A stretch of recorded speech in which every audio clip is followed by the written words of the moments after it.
Ujú. Bien, saludos cordiales a todos los jóvenes que se conectan a esta nueva sesión del curso de Educación Cívica de la Mejor Academia del Sur del Perú, la Academia Bryce. El día de hoy, muchachos, continuamos con esta parte de poderes. Habíamos hablado del poder legislativo, ahora nos corresponde hablar del poder ejecutivo. ¿Bien? Hablando del poder ejecutivo, el poder ejecutivo está integrado por el presidente de la República y el Consejo de Ministros. Entonces, el presidente de la República es el jefe del Estado y personifica a la nación. Para ser elegido presidente de la República te piden ser peruano de nacimiento, tener más de 35 años y gozar del derecho de sufragio. Estos requisitos son los mínimos, son los esenciales que se piden para ser elegido presidente de la República. Claro, uno se pone a pensar y dice, pero profesor, esos requisitos, este, son mínimos, pues debería haber otros requisitos adicionales para poder ser elegido presidente, ¿no? Uno dice, bueno, sí, debería haber otros requisitos, ¿no? Pero son los mínimos que no producen ningún tipo de discriminación. Y vamos a lo mismo. Al final, quien decide quién gana, quién pierde, termina siendo el pueblo. ¿De acuerdo? Entonces, normas que emite el Poder Ejecutivo. Tienes a los famosos decretos. ¿Ya? Tienes decretos, por ejemplo, tienes decretos legislativos, que son los que da el Poder Ejecutivo, pero por delegación del Congreso. Los decretos de urgencia sobre materia económica y financiera. Estos decretos tienen rango de ley. Cuando decimos que estos decretos tienen rango de ley, a qué me refiero? Los decretos tienen rango de ley, ¿ya? Estos decretos que tienen rango de ley eh, van a tener el mismo valor que una ley, ¿de acuerdo? Dentro de la escala normativa son los que están en la pirámide después de la Constitución. Luego tienes a los decretos supremos. Estos decretos supremos no tienen rango de ley, son normas reglamentarias, ¿ya? Y luego tienes a los decretos ley. Estos decretos ley en un gobierno democrático no existen. Solamente se han utilizado cuando ha habido golpes de Estado. ¿Ya? Además, obviamente, también hay resoluciones legislativas. ¿Cómo se hace la elección del presidente? El presidente se elige conjuntamente con dos vicepresidentes. A mí me parecía gracioso, por ejemplo, ¿ya? A mí me parecía gracioso que había muchas personas que decían, por ejemplo, ¿no? En el caso de Vizcarra, cuando PPK renuncia a la presidencia, asume Vizcarra, ¿cierto? Entonces había muchas personas que decían, oye, Vizcarra, ¿a ti quién te ha elegido? Le decían, ¿no? Había muchas personas que decían, no, Vizcarra, ¿quién te ha elegido? ¿No? Eh, pero ¿quién lo ha elegido? Nosotros. Nosotros, pues, ¿no? Estamos. Entonces era ilógico que la gente dijera un presidente que nadie eligió, porque cuando tú eliges un presidente, también eliges dos vicepresidentes. Si votaste por Keiko, has elegido también a Galarreta y a Patricia Juárez. Si has votado por Castillo, has elegido también a Dina Boluarte. Entonces, es necesario que la gente entienda que cuando votas por un presidente, también votas por los dos vicepresidentes. ¿Listo? Votas por el presidente y también votas por los dos vicepresidentes. ¿De acuerdo, muchachos? Profe, ¿cómo se hace la elección del presidente de la República? La elección se hace mediante sufragio directo. ¿Qué quiere decir?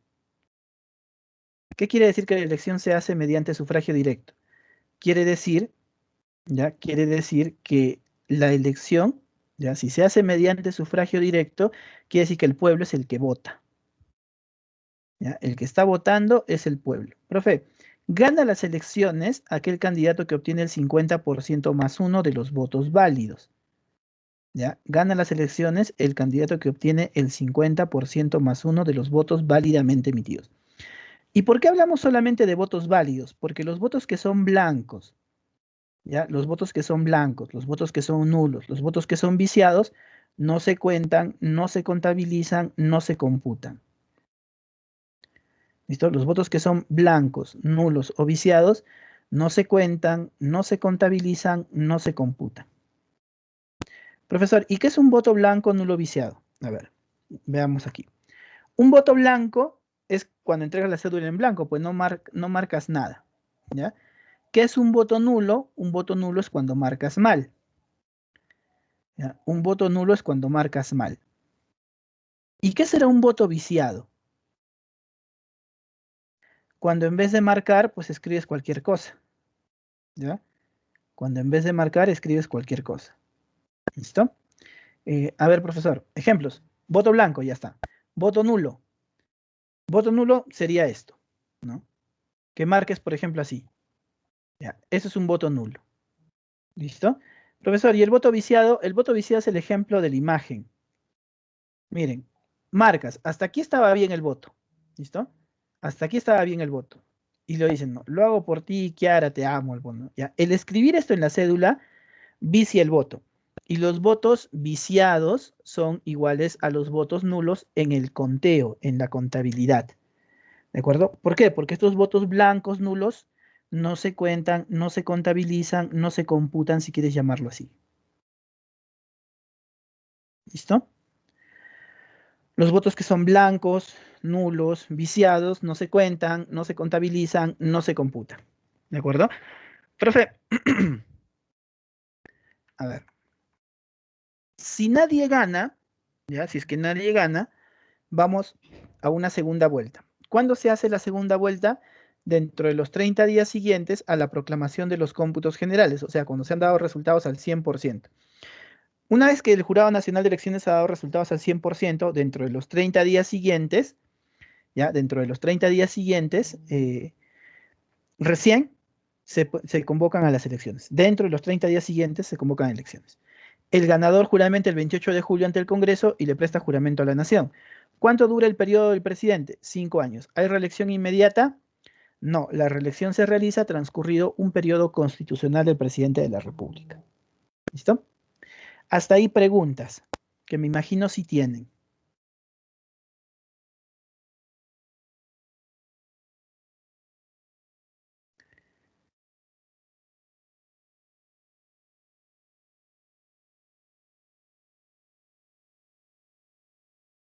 Preguntas, dudas, quejas, comentarios. Profesor, hay cosas que no entiendo de la elección. Hablan de fraude en la elección. A ver. En el caso de los fraudes, sea quien diga que hay fraude, sea Keiko, sea Castillo, es difícil que haya fraude en esta elección porque la elección en el Perú es de las más, ¿cómo decirlo? De las más transparentes que existen. Sobre todo porque en OMPE tú tienes la información, ¿no? Ahora, veamos algo que es importante. Por ejemplo, si ustedes visualizan, tenemos votos válidos, mira, votos válidos y votos emitidos. ¿Qué dijimos de los votos blancos nulos viciados? Los únicos que se contabilizan son los votos válidos. ¿Quién gana las elecciones? El que obtiene el 50% más uno de los votos válidos, ¿ya? 50% más uno de los votos válidos, ¿ya? Solo votos válidos. Una cosa son los votos emitidos, ¿ya? Porque dentro de los votos emitidos están pues los votos blancos y están los votos nulos. Pero estos votos nulos, estos votos en blanco, no entran al conteo. ¿Quiénes entran al conteo? Los votos válidos. Entonces, al momento, hasta las 9:48, que ha sido la última actualización, con actas procesadas al 97.311% y contabilizadas al 95.728%, los votos válidos para Pedro Castillo son 50.227% y para Keiko Fujimori 49.773%. Profe, ¿a qué te refieres con actas procesadas y actas contabilizadas? Las actas procesadas son las que han llegado al Jurado Nacional de Elecciones. ¿Ya? El Jurado Nacional de Elecciones ha visto estas actas, pero las procesadas, ¿ya? Las procesadas son las que ya, mejor dicho, las contabilizadas son las que ya han entrado al conteo. No entiendo, profesor. Miren en este lado. Actas procesadas y contabilizadas.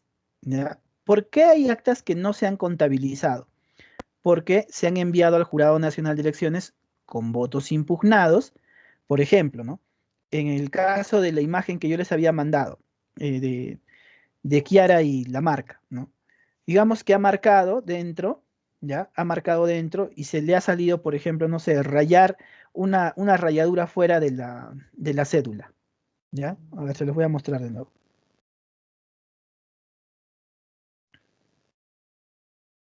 Oh, ya, miren acá. Vamos a borrar esto. Ya, imaginen, por ejemplo, que esto no está, ¿ya? Eso de lo hago por tiquear, ¿ya? Y se ha marcado así en la cédula, ¿ya? Ha marcado, pero se le ha ido una raya por ahí, ¿no? El lapicero se le fue una raya ahí. Se supone que si tú haces esto, el voto es nulo, ¿ya? En ese caso el voto es nulo, pero el personero ha dicho, no, no, no, no, no. Se puede haber salido del recuadro, puede haber salido una raya, pero la intención del voto es marcar por Fujimori. Por lo tanto, yo quiero que este voto sea válido. Y el personero del otro partido dijo, no, no, no, ese voto es nulo. Y a eso se llama impugnar el voto. Entonces, como no lo pudo resolver el personero, no lo pudo, no, mejor dicho, no lo pudo resolver los miembros de la mesa, y también tenían dudas, ¿qué hacen? Elevan esa acta con votos impugnados al Jurado Nacional de Elecciones. ¿Listo? Eso se eleva al Jurado Nacional de Elecciones. La diferencia entre el nulo y el viciado está en que el viciado es, pues, escribir cualquier tontera en la cédula, ¿no? Pero tanto el viciado como el nulo, al momento del conteo, se consideran nulos, ¿ya? En la contabilidad, ambos son nulos. Luego tienes actas con error material. ¿Qué quiere decir actas con error material? Que probablemente, les voy a presentar un acta.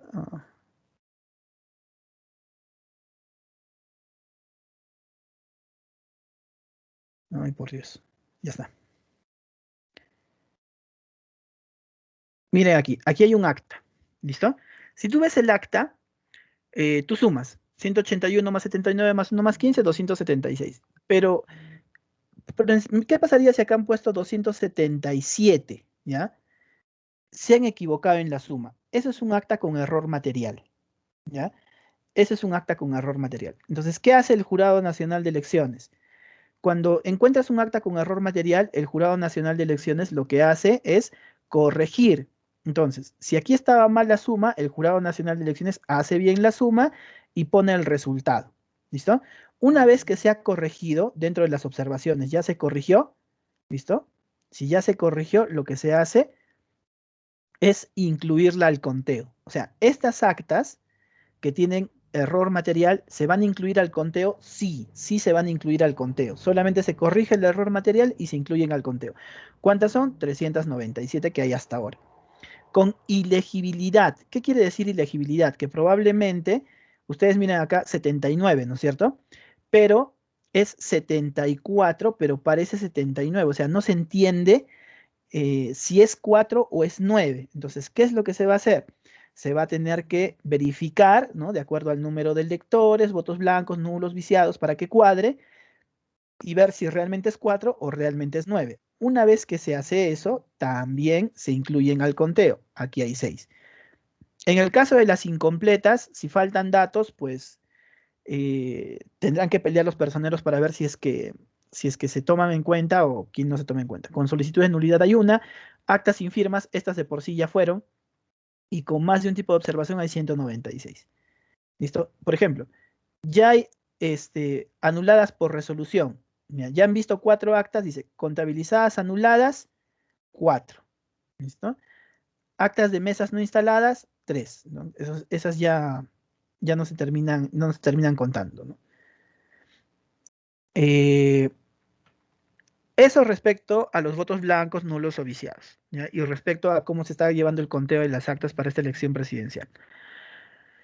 Dicen, ¿cuál es la diferencia entre el voto nulo y viciado? Ya lo dijimos. Andrés dice, profe, ¿quién cree que gane sabiendo que falta menos del 50% por procesar actas del extranjero? Profe, en el extranjero hay preferencia por Keiko. Probablemente sí, ¿no? Y eso ustedes lo pueden verificar en la página de OMPE. Miren, es fácil. Miren, tenemos votos en el extranjero. ¿Ya? Ya hay 52% de actas procesadas del extranjero. Entonces la diferencia entre uno y otro es, mira, eh, 101.000 y acá hay 47.000. Entonces, ¿cuánto es la diferencia? Más o menos 53.000, ¿ya? Vamos a poner 53.000 votos. Esa es la diferencia en el extranjero y es una tendencia que se está manteniendo, ¿ah? Entonces, esa diferencia es 63.000 votos, ¿ya? En el Perú, en el Perú la diferencia entre uno y otro es 120.000 votos, ¿no? Son 120.000 votos de diferencia en el Perú. En el extranjero son 53.000 votos de diferencia. Entonces, hay más o menos un margen de 40.000 votos que tiene Castillo de diferencia todavía ganando. ¿Ya? Entonces, esa diferencia es difícil que se vaya a ver, ¿no? Y mira, en el caso del Perú tenemos 99.179% de actas procesadas. Entonces, si ustedes ven en Amazonas, está ganando Castillo, pero todavía faltan procesar actas que le van a dar votos a Castillo. Si ustedes ven en Ancash, ya ahí se cerró para nadie. En Apurímac se cerró, no hay para nadie. En Arequipa se cerró para nadie. En Ayacucho, miren, en Ayacucho hay 90% de actas, ¿ya? Pero le siguen dando votos a Castillo. En su mayoría, claro, ¿no? También le aportan a Fuerza Popular, pero en la mayoría a Castillo. En Cajamarca ya se cerró, en Callao ya se cerró, en Cusco faltan y le están dando votos a Castillo en un amplio margen. En Huancavelica faltan y le están dando votos a Castillo. En Huánuco completo se cerró. En Ica se cerró completo. En Junín faltan y ahí están más o menos parejitos, ¿no? Le da uno y a otro, pero sigue sacando ventaja a Castillo. En La Libertad completo. En Lima completo. En Loreto 91%, y estos le están dando votos a Fuerza Popular en mayor proporción. Entonces, dense cuenta de todo lo que falta, todos los que faltan le dan más votos a Castillo, excepto Loreto, que es donde le están dando votos a Fuerza Popular. En Madre de Dios falta poquísimo, pero también le dan votos a Castillo. En Moquegua, cerrado. En Pasco, cerrado. En Piura, cerrado. En San Martín, cerrado. En Tacna, cerrado. En Tumbes, cerrado. En Ucayali, cerrado. Entonces, dense cuenta, los departamentos donde faltan contabilizar actas, en la mayoría excepto uno, le van a aportar más votos a Castillo. Y al final, quien va a terminar decidiendo la elección, que si es que se sigue manteniendo en esa proporción, tendría que ser el extranjero, pero es difícil que llegue, ¿no? Es difícil que llegue. Entonces, ahorita tenemos, por ejemplo, si sacas tu calculadora, ¿ya? Si sacas tu calculadora, la diferencia es, ¿cuántos votos? A ver, son 8 millones, 5, 9, 7, 1, 6, 9, menos 8, 5, 19, 3, 6, 3.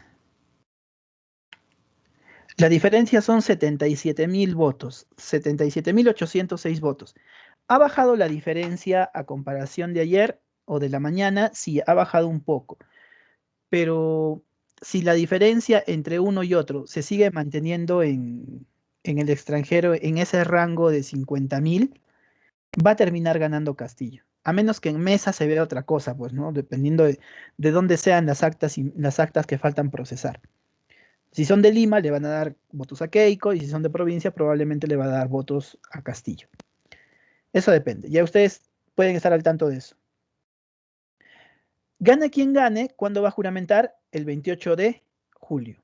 ¿Ya? Gane quien gane, va a juramentar el 28 de julio ante el Congreso, ¿ya? Y le va a prestar juramento a la nación. Así como hay una forma para elegir al presidente, ¿ya? Así como hay una forma para elegir al presidente, también hay una forma para vacarlo. ¿Qué significa vacancia? Que pierde el cargo, ¿no? Entonces, vacancia por muerte del presidente, ¿ya? Por muerte del presidente, su permanente incapacidad física o moral, declarada por el Congreso, salir del territorio sin permiso del Congreso o no regresar en un plazo establecido, ¿ya? O no regresar en el plazo establecido, aceptación de su renuncia por el Congreso o la destitución conforme al artículo 117 de la Constitución. El 117 dice que solo se puede acusar al presidente de la República por traición a la patria, por impedir las elecciones, por impedir el funcionamiento del Congreso, del Jurado Nacional de Elecciones o de algún órgano del sistema electoral, y por disolver el Congreso, salvo la excepción señalada en el artículo 134. ¿Y qué dice el artículo 134? Que solo se puede acusar al presidente de la República durante su periodo, o mejor dicho, perdón, ¿qué dice la excepción del 134? La excepción del 134 dice que el presidente de la República puede disolver el Congreso cuando el Congreso le ha negado la confianza a 2 consejos de ministros seguidos o ha censurado a 2 consejos de ministros seguidos. Solo en ese caso, ya, solo en ese caso, el Congreso, solo en ese caso, el Congreso, el presidente de la República puede disolver el Congreso, ¿ya? Legalmente. Ahora, ¿hay una suspensión? Sí. La suspensión se da por incapacidad temporal del presidente o hallarse sometido a proceso judicial. Si no está, ¿ya? Si no está el presidente, ¿quién asume la presidencia? Vicepresidente. El Vicepresidente. vicepresidente. ¿Ya? El vicepresidente. Si no está el vicepresidente, El segundo vicepresidente. El segundo vicepresidente. y si no está el segundo vicepresidente, El presidente El del Congreso. Presidente del Congreso. Sí, del Congreso. el presidente del Congreso. Y ahora, cuando la incapacidad del presidente y de los 2 vicepresidentes, ya, cuando la incapacidad del presidente y de los 2 vicepresidentes es permanente, ¿qué es lo que hace el presidente del Congreso? Llamar a elecciones. Llamar a nuevas elecciones, correcto. A ver, dicen en el chat, antes de preguntarles cosas. ¿A quién apoyé? Me siento sucio, no lo voy a responder. Creo que con eso ya respondí. ¿Cuándo se va a saber el 100%? Ompe dijo que aproximadamente el día sábado, ¿ya? Ompe dijo que aproximadamente el día sábado. Lisbeth dice, profe, en el Perú siempre va a haber segunda vuelta. Lo normal nos dice que sí, pero no necesariamente, ¿ah? No necesariamente, no necesariamente. No necesariamente va a haber segunda vuelta. Profesor, Si una es, pregunta. dime. Si el presidente traiciona a la patria, entonces se le condena a muerte a él. No, porque la traición a la patria es solamente en tiempo de guerra. Ya, profesor, gracias. Listo.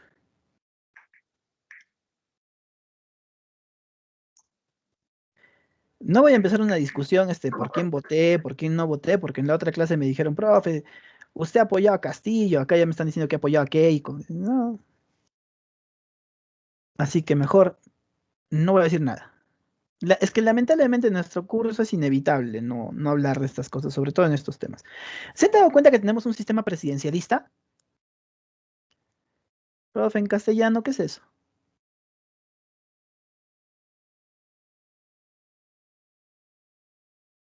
Profe, en castellano, ¿qué es eso? ¿Qué es un sistema presidencialista? Que si cae el ejecutivo, también cae el legislativo. O sea, si vacan al presidente y a los 2 vicepresidentes, el presidente del Congreso asume, pero inmediatamente tiene que llamar a elecciones. ¿Ya? Inmediatamente tiene que llamar a elecciones, ¿no? Entonces, si se va al ejecutivo, también se renueva el legislativo. Es un sistema presidencialista, pues. A ver, chicos, ¿se escucha entrecortado o solamente es Patricia? No, sí, escucho bien. Se Escucha escucha bien, bien. profesor. Normal, profe. Se escucha bien. Ah, Se ya. escucha bien. Patricia, es tu internet. Chicos, un ratito, por cierto, denme 30 segundos, por favor. Un ratito. Mientras vayan viendo qué preguntas me van a hacer, ¿ya? Un ratito, por favor.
Bien. Ahora sí, preguntas, chicos. Profesor, una pregunta. ¿Manuel Merino era el presidente del Congreso? Claro, Manuel Merino era presidente del Congreso cuando vacan a Vizcarra. ¿Y por qué la gente protestó? ¿Él qué hizo?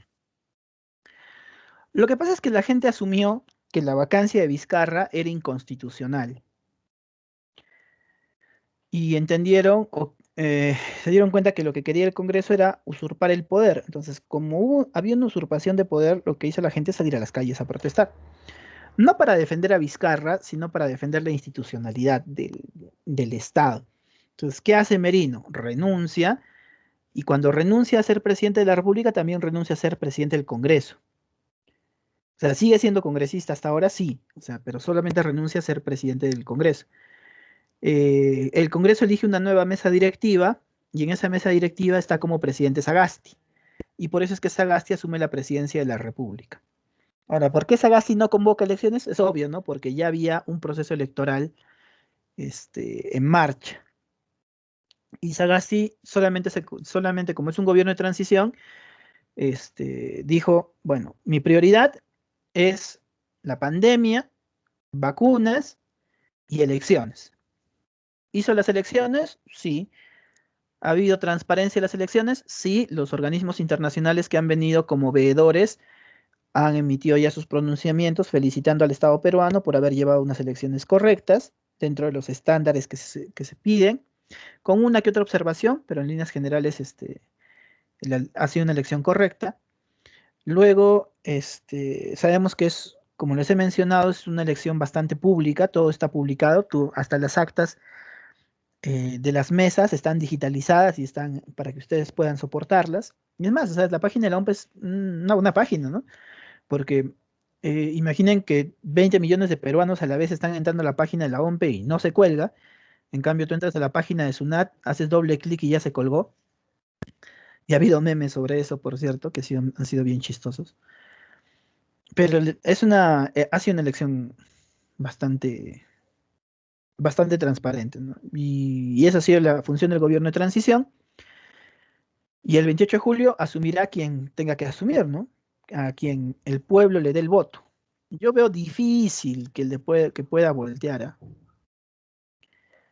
Difícil, difícil, difícil que pueda voltear. Y profesor, en su opinión, ¿quién fue el mejor presidente del Perú? Ramón Castilla, porque es el presidente que organiza el Estado peruano, ¿no? Primer presupuesto de la República se hace en el gobierno de Castilla. Creo que Ramón Castilla ha sido el mejor presidente que tenía el Perú. Bueno, Y el peor presidente. tampoco es que hayamos tenido ya presidentes de lujo, ¿no? Bien. Atribuciones del presidente de la República, todo lo relacionado con dar la cara, o sea, con su función de personificar a la nación.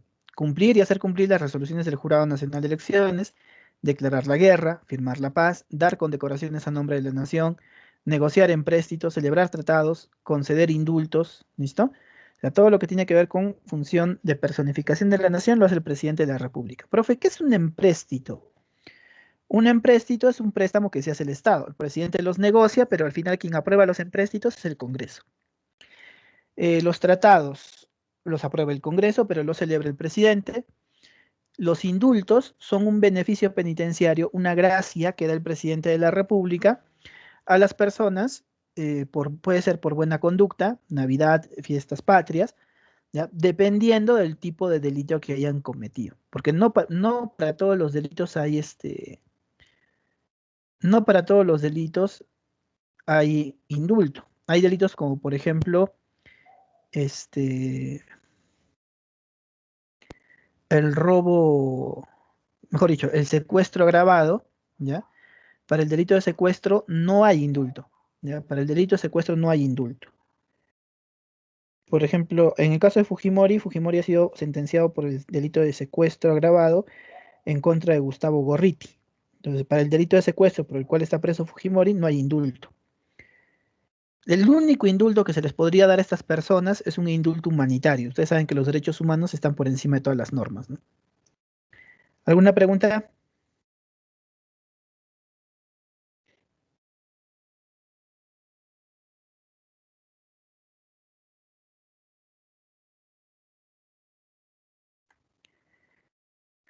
¿Es cierto que el préstamo que se hizo del Banco Mundial se inyectó ya en el BCR y no debería haber inestabilidad?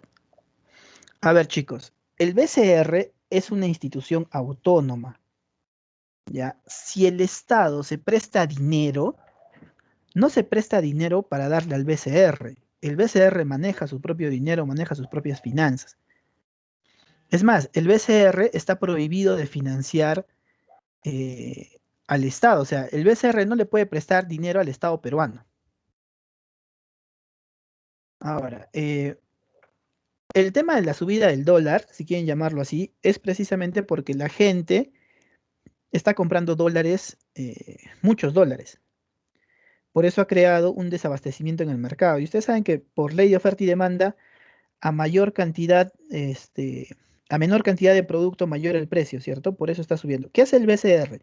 Para evitar que suba mucho, lo que hace es sacar sus reservas de dólares y venderlas en el mercado. O sea, vende dólares en el mercado y hace que los dólares circulen en el mercado, pero no lo puede hacer siempre. O sea, tiene un límite para eso.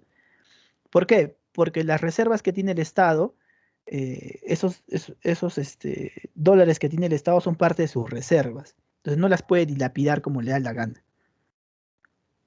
Entonces las decisiones que vaya a tomar el BCR siempre lo hacen de manera prudente, pero son decisiones que toma el BCR. No, no porque el Estado le diga, o sea, si el ministro de Economía le dice al BCR, oye BCR, tienes que sacar dólares al mercado y vende, el BCR lo deja en visto, porque el BCR no es un órgano que dependa del Ministerio de Economía y Finanzas, porque es un órgano constitucional autónomo. El BCR es independiente. ¿Listo? Profe, ¿y de dónde tiene dinero el BCR? Pues tiene dinero de, por ejemplo, los encajes de los bancos. El dinero de los bancos, un gran porcentaje del dinero de los bancos, bueno, no un gran porcentaje, pero sí un fondo, está en las bóvedas del BCR. ¿Por qué? Porque son la garantía del banco para poder cumplir con sus obligaciones, si quieres llamarlo así. ¿Ya? Esos son los encajes bancarios. Entonces, cuando hubo la pandemia, el BCR lo que hizo es disminuir el monto del encaje para poderle dar liquidez a los bancos para que puedan prestar dinero, ¿no? Y así. ¿Alguna otra pregunta?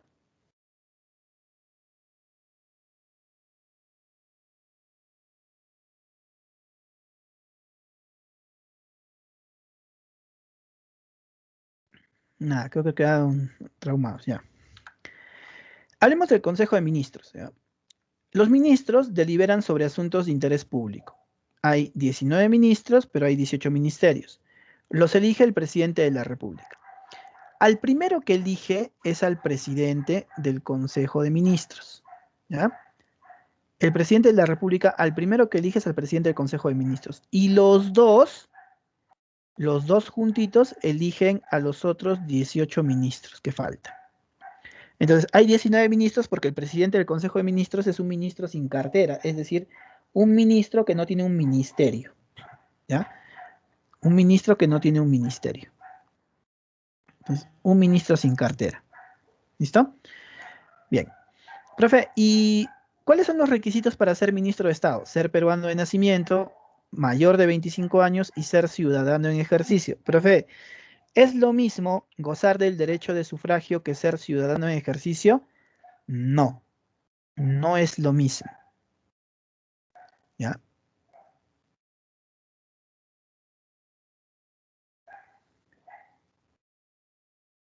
Entonces, no es no es lo mismo. Profesor, ¿qué implica? Gozar del derecho de sufragio implica que vayas a votar. ¿Ya? Implica que vayas a votar. Y ser ciudadano en ejercicio implica que no tengas ningún tipo de inhabilitación ni judicial ni administrativa, o sea, que puedas gozar de tus derechos como ciudadano y como profesional, ¿ya? Como ciudadano y como profesional. Eso es lo que implica. ¿Algo más, profesor? Sí. Veamos cómo es que entran los ministros a trabajar.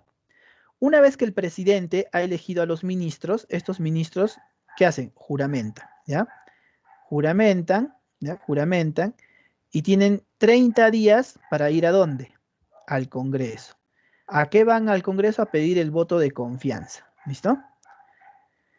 El Congreso les puede dar, les puede decir que sí o les puede decir que no. Entonces les da el voto de confianza o les niega el voto de confianza. Si el Congreso les niega el voto de confianza, como lo que pasó con el gabinete de Cateriano, ustedes recuerdan cuando asumió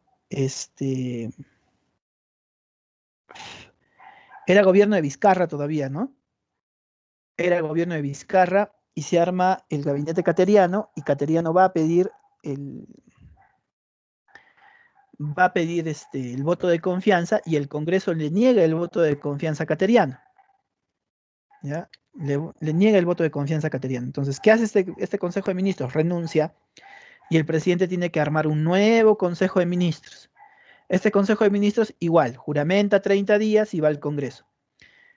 Pide el voto de confianza. Si le dan, normal. Si no le dan, la segunda vez, ¿qué puede pasar? El presidente puede disolver el Congreso, en ese caso. ¿Listo?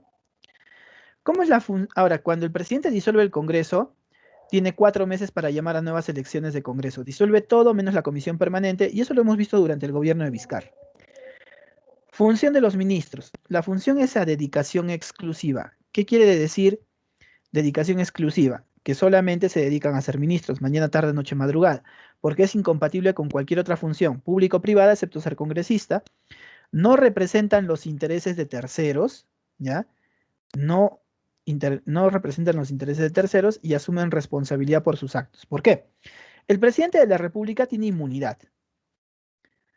El presidente de la República tiene inmunidad. Como el presidente tiene inmunidad, no le pueden, en caso del presidente, no lo pueden acusar de nada de sus acciones durante su periodo. Pero quien asume la responsabilidad por los actos del presidente son los ministros. Por eso, todo acto del presidente de la República necesariamente se hace con refrendación ministerial, ¿ya?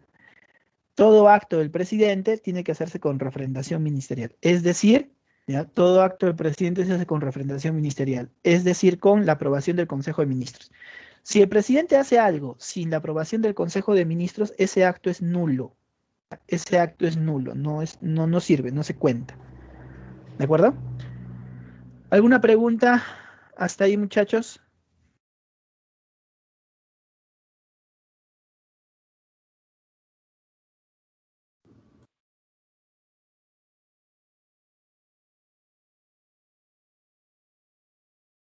¿Alguna pregunta, duda, queja, comentario?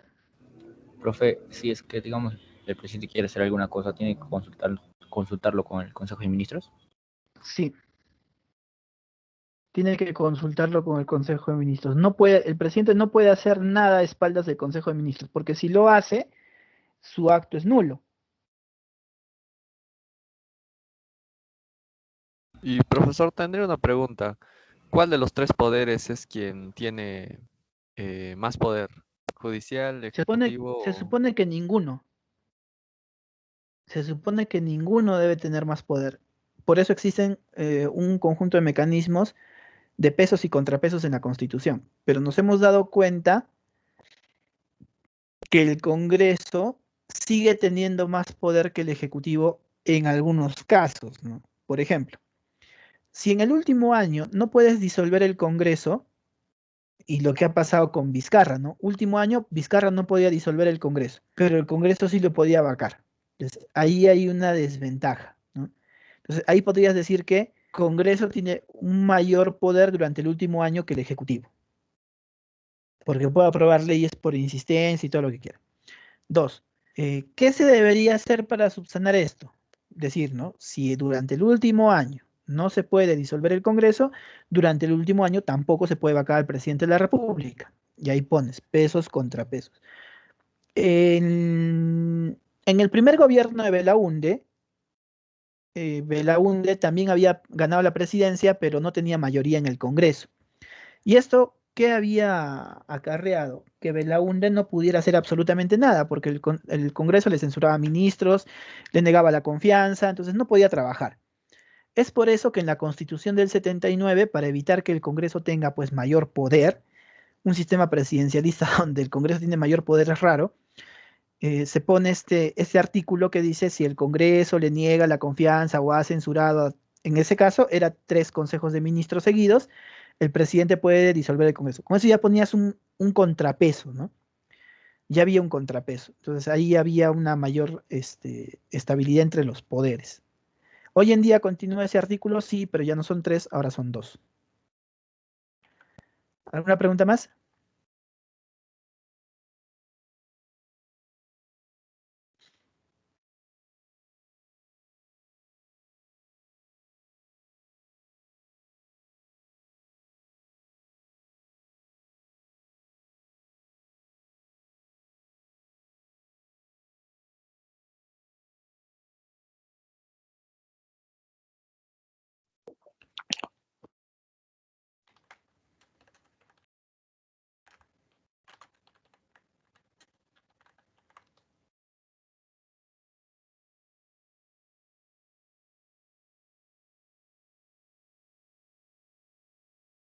¿Alguna pregunta, chicos?